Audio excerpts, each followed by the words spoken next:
Hello mga idol, medyo hindi maganda yung araw natin ngayon, medyo mahangin pa. Yan, may kibalita lang ko kung meron ba tayong binula sa last draw. Kung wala po ay mag-comment po tayo rito sa video natin ginawa para masumano ko po yung may result po ng last draw. Kung wala, kukuha na lang ang result sa second draw kahapon. Okay, update nyo lang ako mga Lodi. Salamat. Good luck and God bless at ingat po tayo. Ngayon, medyo mahangin pa po dito sa Bicol area sa amin. At sa inyo po, sana po maging safe din po kayo. Ingat lang po palagi. Lalo't maulan pa at mahangin. Yan, God bless. Update nyo ko mga idol para masumanda ko yung tayaan for first draw. Di na tayo abot. Meron pa ba?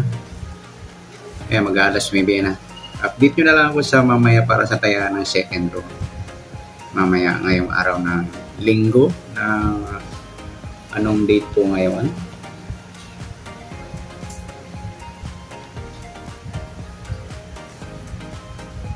Uh, 17 ng linggo. Ayan, God bless. Ingat po tayo mga lodi. Salamat. Good luck.